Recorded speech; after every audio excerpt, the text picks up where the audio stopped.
Hello everyone and welcome back to another short and sweet Q&A video. Today we are covering a much requested topic, omega-3 fatty acids. Specifically, what is the best way and healthiest way to get them. So it's widely reported and widely known that omega-3 fatty acids are absolutely essential to our health. They're so important for brain development and eye development in fetuses and babies, and those fats are so important for our brains as we age, our eyes, our skin, and so many other parts of our bodies. What is oftentimes just kind of like glossed over or ignored, especially in the pursuit of selling supplements, is that our bodies are perfectly capable of creating their own omega-3, 6, and 9 fatty acids. What we need in order to do so are two precursor fatty acids that we have to take in from our environment, i.e. through our food,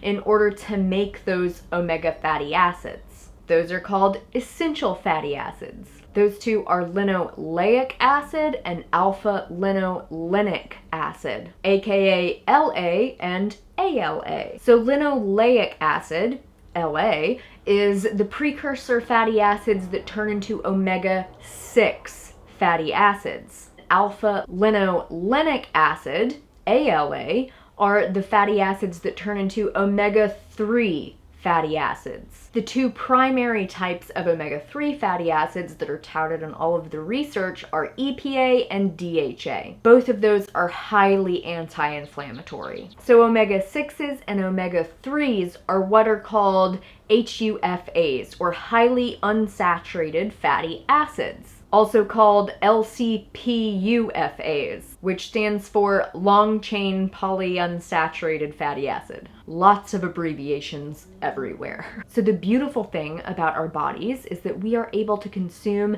LA and ALA, and our bodies are able to turn those into highly unsaturated fatty acids through a process called desaturation.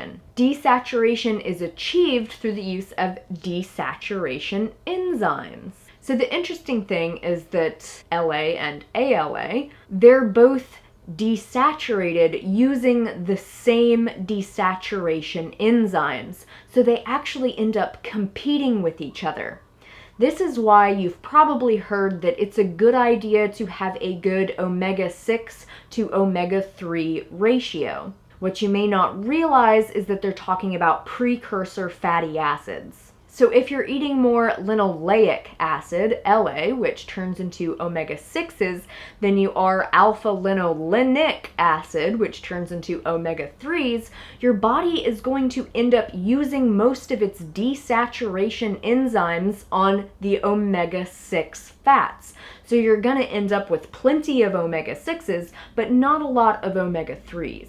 So the interesting thing about omega-6 fatty acids is that they can actually be pro-inflammatory and cause inflammation throughout the body. In fact, a lot of anti-inflammatory pain medications, like non-steroidal anti-inflammatories, actually work because they block certain types of omega-6 fatty acids called arachidonic acid. So that's why it's important to know which precursor fatty acids are generally found in what kinds of foods. So a lot of foods are really rich in omega-6 fatty acids. The primary source in our diets tends to be things like processed oils. Another major source of omega-6 precursor fatty acids and fully formed omega-6 fatty acids is meat and dairy. Omega-3 precursor fatty acids are really rich in foods like flax seeds, especially, chia seeds, hemp seeds, walnuts specifically. They're also really prevalent in things like leafy greens, which can become a great source of fatty acids if we're eating enough of them. And of course, you're probably waiting for me to mention fish as being a very rich source of omega-3 fatty acids, which indeed it is. Fish and certain other animal foods are very rich in preformed omega-3 fatty acids, which means that no desaturation has to happen within our bodies. I'll be talking more about fish shortly when we talk about where we can find safe sources of omega-3 fatty acids. But right now, I want to be really clear that even though animal foods contain these fatty acids, you absolutely don't need them to get adequate amounts. Even on a vegan or a plant-based diet, which is becoming increasingly more popular, it is so easy to get plenty of precursor fatty acids. And it's especially easy to get plenty of precursor fatty acids in the appropriate ratio if you're eating a whole food, plant-based vegan diet. On that type of diet, you're getting lots and lots of whole, fresh foods, which means that you're avoiding the processed foods that very commonly are just drenched in refined oils that are super high in omega-6s, and instead opting for really healthy forms of fat, like whole avocados and fresh nuts and seeds. And a lot of us on this diet are really specific and purposeful about getting those foods that are really rich in the omega-3 precursor fatty acids, like flax seeds and chia seeds, and lots of leafy greens. However, like I mentioned a moment ago, there are some things that can derail conversion of these precursor fatty acids into EPA and DHA. The types of things that can really mess up conversion would be things like a skewed omega-6 to 3 ratio, things like alcohol consumption, vitamin deficiencies, a lack of sleep, high stress, smoking. All of those things are big no-nos. Surprisingly, the thing that's perhaps most detrimental to the conversion of precursor fatty acids to omega-3s is the intake of external omega-3s. So if you're getting preformed omega-3s from something like seafood, which if you're doing that, we need to talk, but anyway, if you're getting it from seafood or other sources like meat or dairy or eggs, or if you're getting it from a supplement, then your body isn't going to bother with this conversion process because it doesn't want to have too many highly unsaturated fatty acids lying around. In fact, our bodies want to keep that level tightly controlled because too many highly unsaturated fatty acids lying around can actually create some oxidation and oxidative stress. So ideally, we want to have a good balance. And the beautiful thing is that if we eat foods that are rich in precursor fatty acids, to a large extent, our bodies can choose how much they want to convert into omega-3s.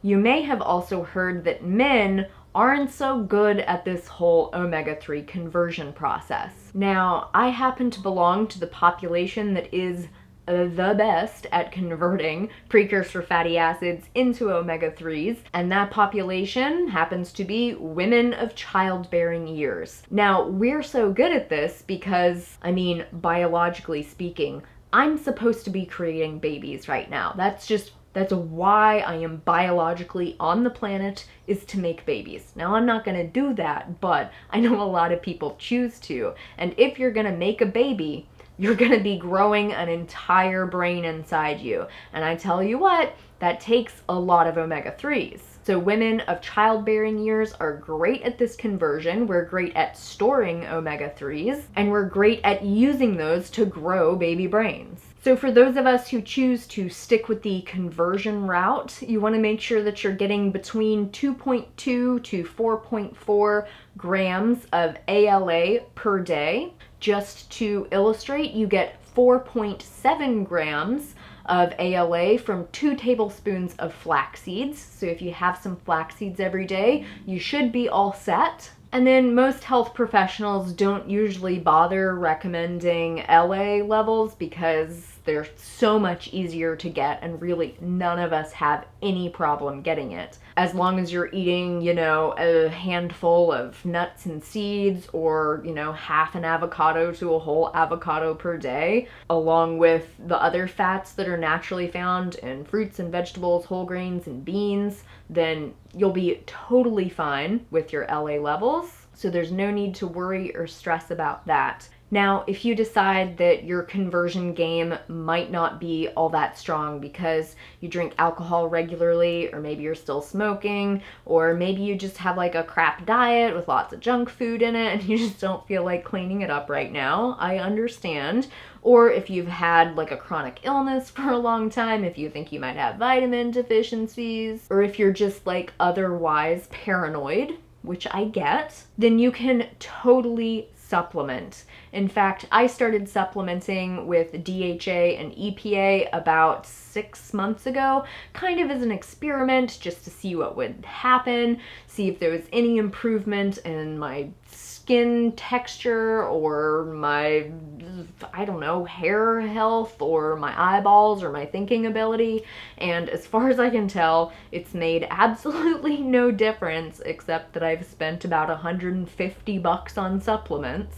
I haven't decided if I'm gonna keep supplementing. I know there's so much research that shows that high levels of omega-3s are really healthy for us, and they're associated with lower levels of Alzheimer's disease, as well as lower rates of a lot of other diseases. However, I'm also aware that having too much omega-3s in your body can actually lead to oxidation of those omega-3s and end up causing some oxidative stress. So I haven't decided if I'm going to supplement long term, but certainly that's something that I will keep you guys posted on. What I do want to be really, really clear about is that if you supplement, I don't care who you are, I don't care if you're on a vegan diet or not, it's just a good idea to not take fish oils. So by now, I feel like most of us know that eating fish comes with risks, especially stuff like mercury exposure. So because of the state of the world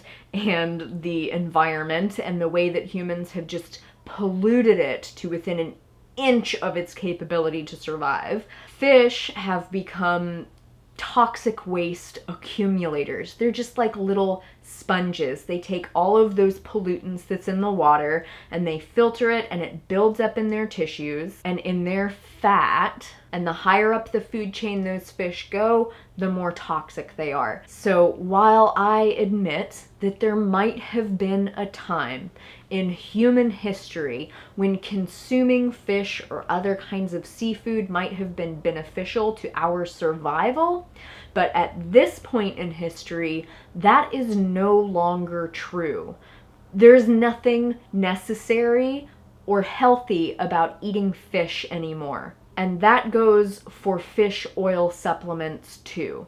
So while most responsible fish oil purveyors do things like filter out heavy metals like mercury, thanks, what they're unable to filter out are things like PCBs and VOCs and dioxins and other pesticide residues and drug residues and a myriad of other contaminants that have found their way into that fish's flesh and fat. All that stays in that little fish oil capsule, and all of those will screw up your hormonal functioning so good. Luckily for everyone on the planet, not just vegans or people eating plant-based diets, everyone on the planet can benefit from getting their omega-3s in supplement form in a safe way, and that safe way is through algae-based DHA EPA supplements. So some people say, well, yeah, but isn't the algae exposed to the same contaminants as the fish? No, they're actually not. So first, because it's algae, it's a plant, it's the lowest rung on the food chain. Even if it was floating around in our toxic ocean, it would still have a very, very small amount of toxicity compared to all of the toxins that had accumulated in the fish that had been eating the algae its whole life. But these algae supplements are not harvested from the ocean. They are grown in tanks where purified water and other inputs are used. So these algae-based supplements are free of contamination, and that's a beautiful thing. So there are several brands out there. I tend to stick to the algae-based DHA EPA supplement from Nordic Naturals because it's affordable and I can get it on Amazon or through iHerb, and I trust that Nordic Naturals, they're a good brand. They're very transparent about the testing they do, even though they sell the pressed fish oils too. Like, that's just gross. That's, you know, I don't understand that business practice as far as frickin' feeding people PCBs, but whatever. They have the algae-based supplements as well. They process that oil in a way to avoid oxidation as much as possible. The dose that they recommend on the back of the bottle is 2 pills a day, but in 2 pills you do get more of a dose than doctors like Dr. Greger recommend, so it's up to you what kind of dosing you want to do if you choose to supplement. But I will just leave you with all of that information. I will leave some links to other informational videos in the description below. You all are, of course, more than welcome to leave questions and comments. And thank you so much to everybody who submitted questions on Instagram for these upcoming short and sweet Q&As. If you guys have more questions or are curious and just love geeking out about specific nutrients, I highly recommend you all pick up a copy of this book, Becoming Vegan. It is extremely comprehensive, especially if you get the comprehensive edition. It's written by 2 registered dietitians. They know their stuff. So there is so much to learn about healthy nutrition on vegan and plant-based diets in this book. I read it on like a daily basis. And even though this wasn't the shortest of the short and sweet Q&As, I hope you still enjoyed it and learned heaps and are ready to take really good care of your body, because you gotta make better choices for yourself. Nobody else is gonna do it, and take really good care. I will see you all so very soon. Bye. Blackberry seeds. Okay.